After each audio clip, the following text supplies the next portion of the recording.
Hello, this is Shambhavi. Welcome to Satsang. Satsang is an ancient spiritual practice from India. It means being in reality together. I give Satsang live every Wednesday and Sunday night in Portland, Maine. This Dharma talk was recorded during one of our Wednesday night gatherings. Please visit jayakula.org to learn more about the teachings.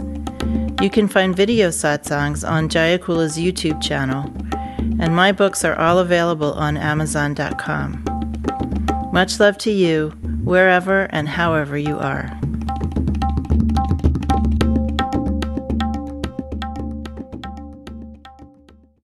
How many people here have read some stories of other people's spiritual lives? Yeah. So if we do that, we know that spiritual life has a lot of different stages. A lot of different things people go through. And it's kind of like, some kind of detective, international conspiracy, long TV show.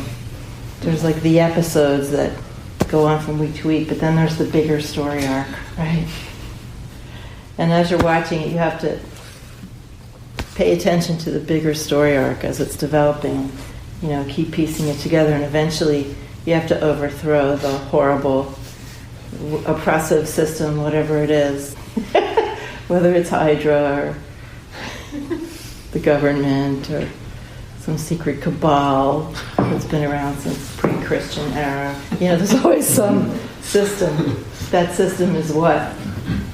Those are karmas that are keeping us all limited, all our patterns of body, energy, and mind that are keeping us from expressing ourselves fully, from being free, overthrow the oppressors. But as you're going through week by week, you have to do two things at once. You have to understand what's happening in that week, but you also have to keep the eye on the prize, which is the bigger story arc.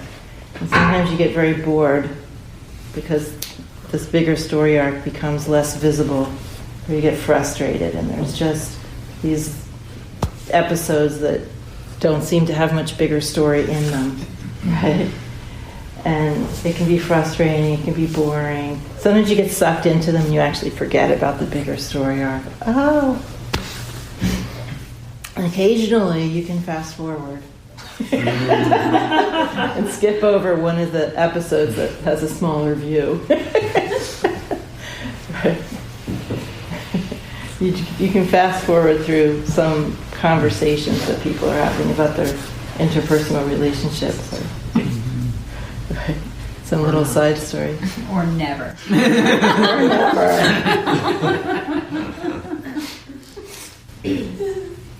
So what we need more than anything else is to be reconciled to whatever happens.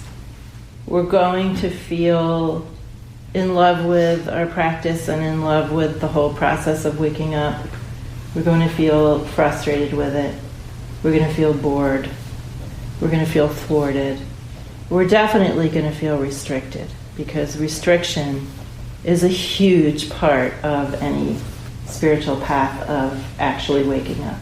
We are confronted with maybe years of feeling restricted, so that we can start really deeply, deeply letting go of our resistance to how things actually are.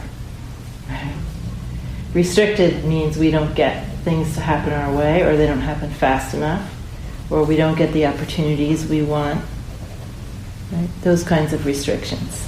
Our sphere of operation is smaller than we would like, and what happens over time is that we just have to give up struggling against what is actually happening and just deal with what is actually happening. And this is an absolutely crucial part of any process of waking up. We also have different episodes where or seasons, whole seasons, where we want to participate in life more fully, and in ordinary life, I mean. And then seasons or episodes where we don't want to do that so much, where we feel more withdrawn. And there are also times when we are experiencing the beauty and even the wonder of all the variety of life that we encounter And there are other times when we just feel like screaming because everything is so restricted in view, right? Everything that we encounter. So really patience, fortitude, reconciling ourselves to what is a huge part of the path, that we just stop struggling against reality and just work with whatever is confronting us, okay? Without any histrionics, without any drama. Of course, there are students here that have been practicing for many years, and some of you are practicing before you met me. So maybe you know some of what I'm talking about.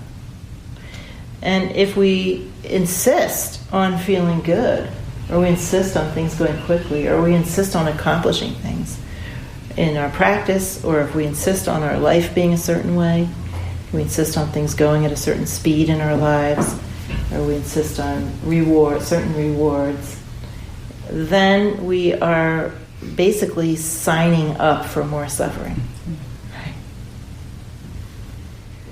The hallmark of people who are realized, or more realized, is that they're relaxed about what's happening.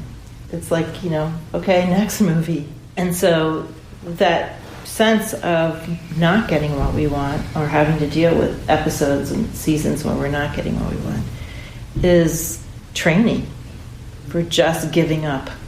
It's not even training, it's a mechanism for just giving up in the face of the fact that life is just going to be whatever it is. We cannot dictate what shape our lives are going to take. We're just one factor in that process of shaping our lives. And sometimes it appears that we're being more successful, and then if we take credit for that, we're really in trouble. Because it takes a whole world to make something happen or not happen. Celebrating when things are going our way and feeling, oh my God, I made it, is a form of suffering. Feeling a sense of inner gladness at receiving opportunity, that's fine and natural. But if we have the feeling like, okay, finally, I'm here, I'm safe, we're in big troubles. Because inevitably, the minute we feel that, we look up and we notice we're just hanging off the edge of a cliff. Right? It's that part of the adventure movie. And we're like, oops. So equanimity means that we just work with circumstance as it comes along in an easygoing, non-struggly way.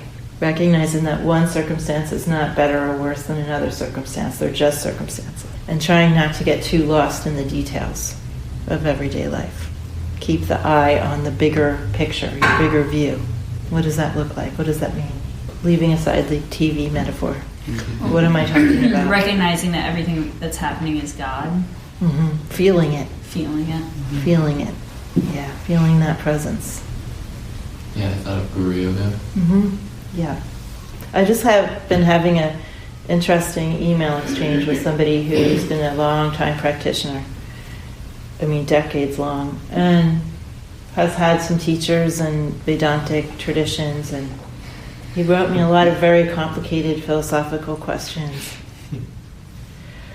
And I wrote back, and at one point during the exchange I said, when you have contact with presence, you recognize in a real experiential way that everything is made of wisdoms like compassion. And I went on to describe that. And he wrote back and he said he had that experience, but that he was trained only to look at emptiness. And so he didn't trust those direct experiences of presence. And he had turned away from them. Right. What did you say to him? I said, come to Satsang. Yeah. So just being, the bigger story is presence. Being immersed in that. However, whatever way you can contact that. Keeping that as your moment-to-moment experience as much as possible. Okay. Then you are always in the bigger story arc. And it's easier to put up with the episodes and whatever they might bring. I'm going to stop there, and this is Satsang. So you can ask any question you like, as you know, and take it away.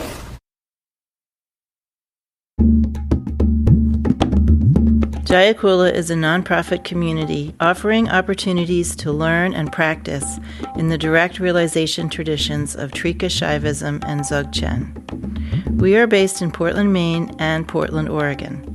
Visit jayakula.org to explore more of our offerings.